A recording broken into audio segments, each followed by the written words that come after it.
In this video, we're going to factorize polynomials by using a new method, which is we call it grouping. Okay.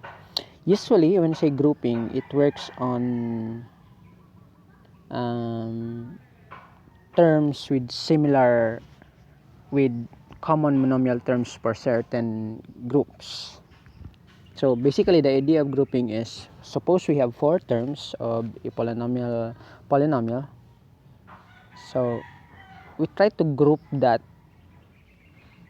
four terms into 2 and 2, then try to do some other factorization techniques.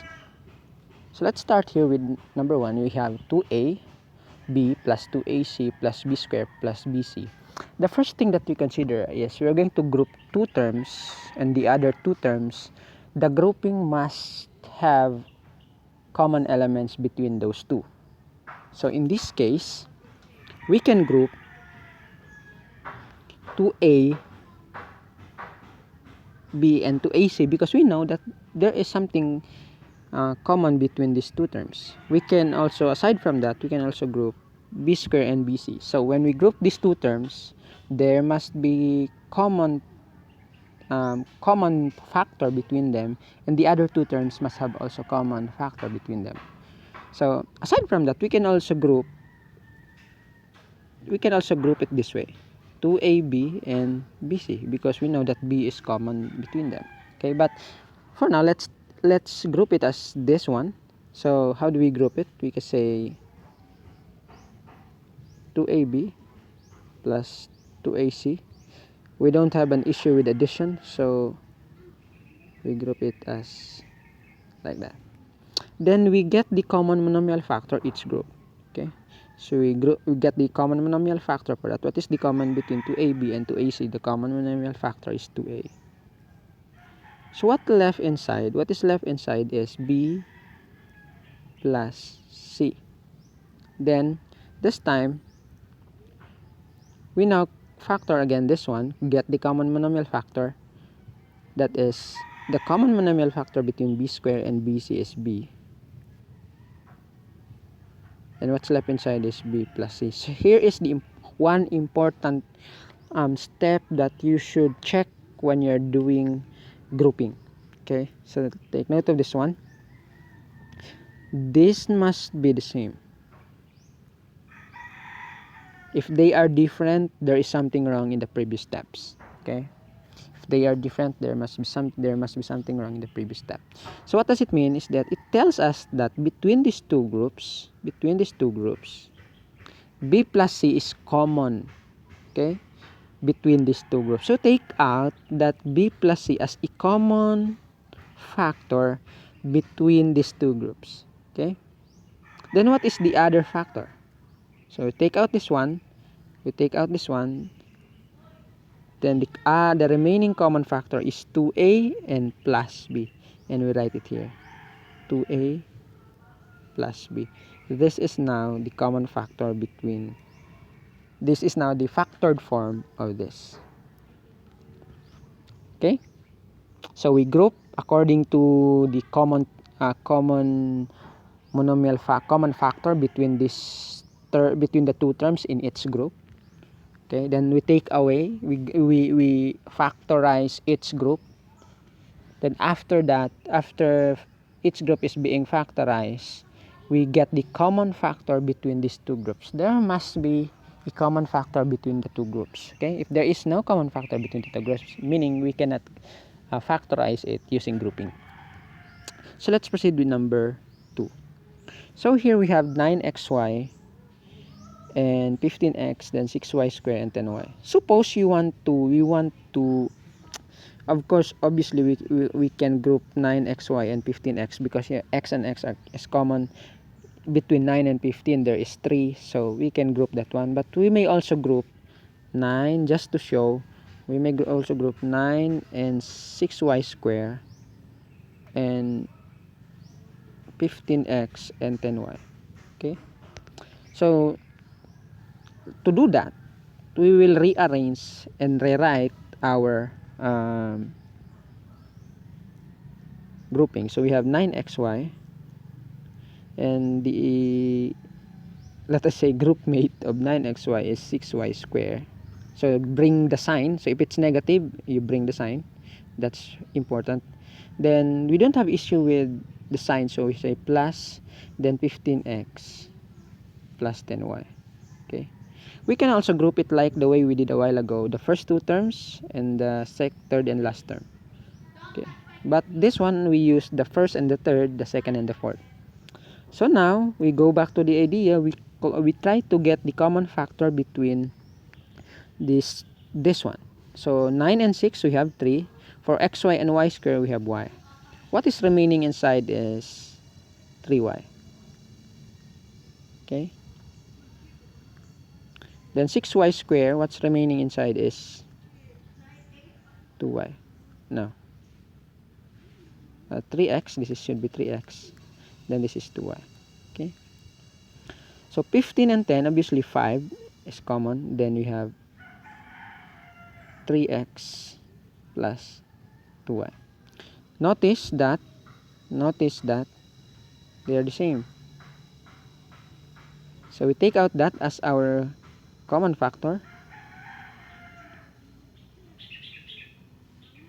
Then we may cancel it out to easily get the other one. So the other factor is 3y and plus 5. Okay, so that is our factor for this.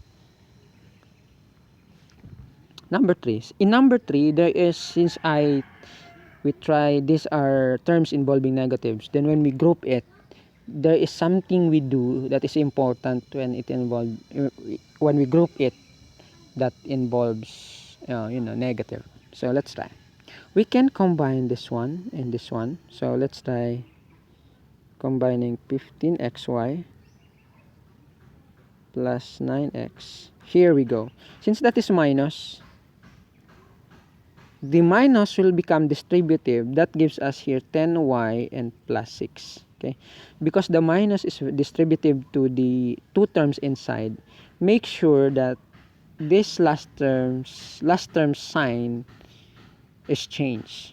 Okay, so that the logic is that when we try to distribute negative to 10y and negative to positive 6y, we end up with this. That's the idea. Okay, so now since we are done, let's try to continue factoring each group. So 15 and 9 we have 3, xy and x we have x. So what is 15xy and 9xy? From 15xy divided by 3xy, you have 5y. Then 9x and 3x, we have 3. Then minus 10y and 6, the common I think is 2.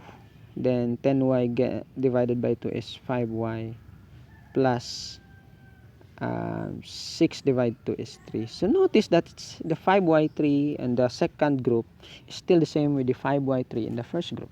So that's what we take out as our common factor for both groups, 5y plus 3. Then we may just cancel it out to easily figure out the remaining factor, which is 3x and minus 2.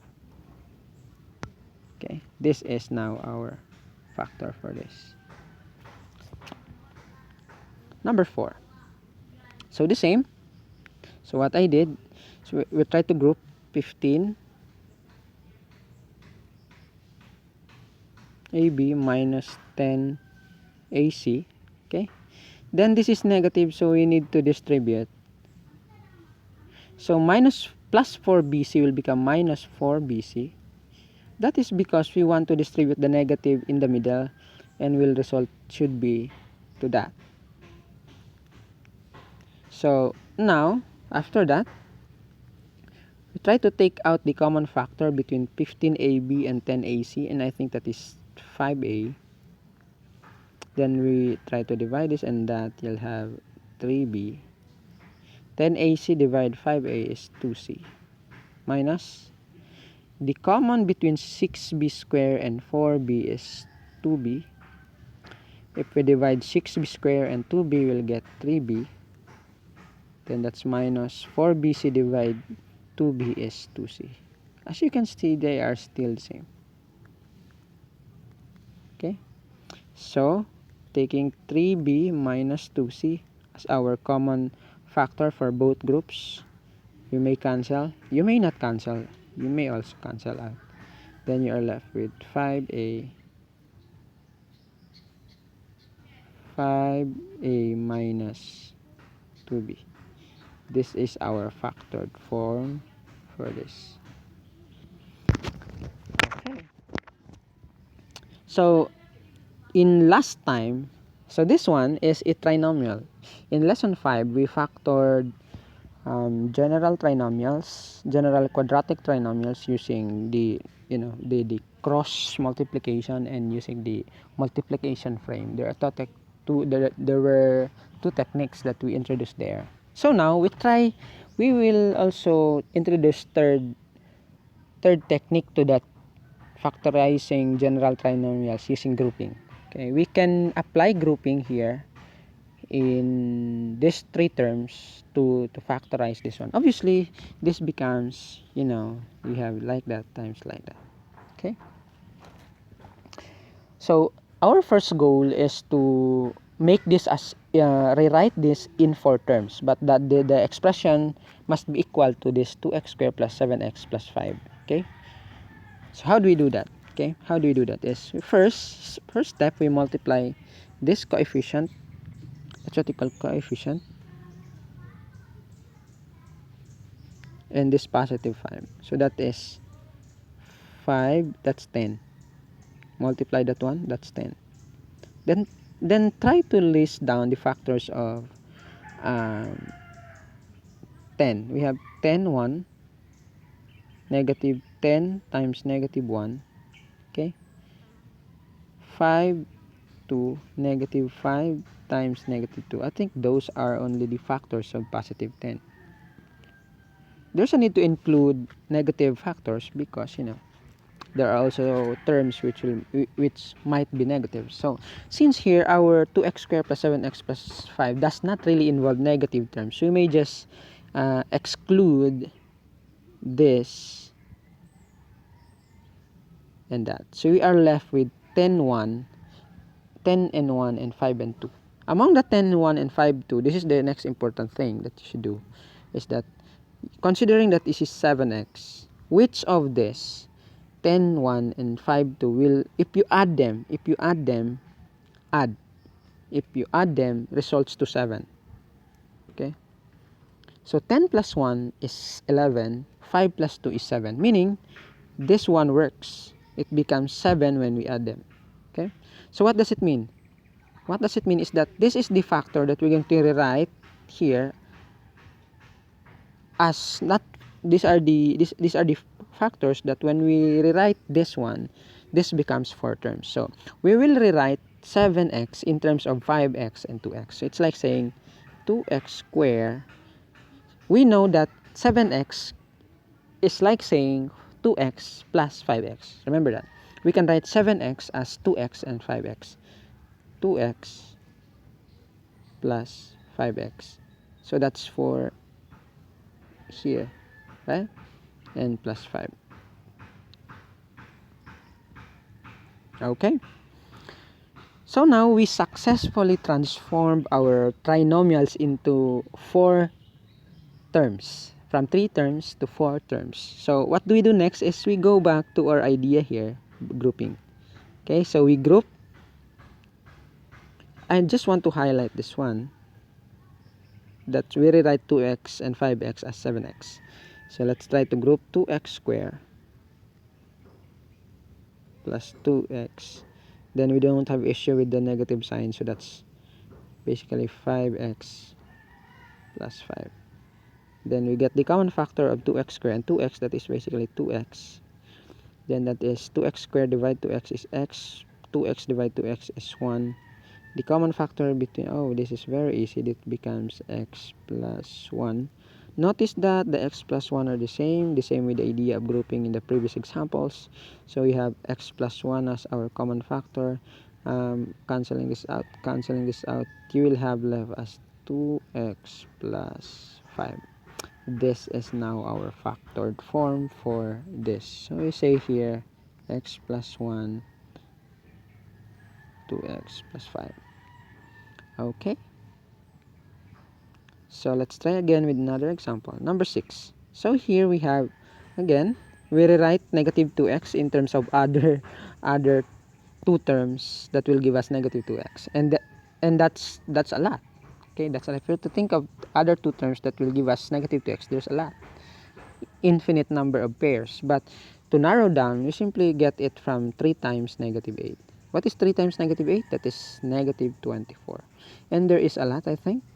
Negative 24 times 1, 24 times negative 1, 3 times negative 8, 8 times negative 3, 12 times negative 2, 2 times negative 12, 6 times negative 4, 4 times negative 6. And I think that's it. Okay? So we have 1, 2, 3, 4, 5, 6, 7, 8 pairs of factors that when you which are factors of 24 including the negatives. So now we try to spot which of these pairs, which pair will give us a sum. If we're going to add those pairs or that pair, if we're going to add that pair, it will give us negative 2. So let me highlight that. This is our target, negative 2. Which of this pair will give us a sum? Add them, it will give us negative 2. Obviously, that is this one, 4 and negative 6. Okay? So, what does it mean is we rewrite our negative 2 as negative 2x as 4x. It's like saying rewrite negative 2x at 4x and 6x. Okay? So, we can say it's like this way. Okay? We can say it like this way. 3x squared. To avoid the negative, I had to write the first negative. Okay, minus 6x. Since 4x is positive, 4x. Then minus 8. So we're just simply rewriting, okay, this one to that. Then it's time to group. It's time to group. So we have 3x squared minus 6x plus, we don't have a sign, that's why I wrote first minus 6x so that we won't have an issue of the negative sign here in the middle. So that's 4x minus 8. You can also write 4x minus 6x. 4x the first, minus 6x the third here. Okay, 4x comes first, then minus 6x. But I want to get rid of the negative so that it won't complicate later. So I had to write the negative 6x first. So what is common between 3x squared and negative 6x is 3x. So dividing 3x squared and 3x will have x. Dividing negative 6x and 3x will have 2. So we expected that the other factor should also be x minus 2 here. The remaining in the parentheses should also be x minus 2. What is common between 4x minus 8 is 4. 4x divide 4 is x. Minus 8 divide 4 is minus 2. So look at that. They are still the same. So that will be our common common factor for both groups. So taking that away, you will have 3x plus 4. So you can use this to factor trinomials. So, okay. And we are done for our lesson 6.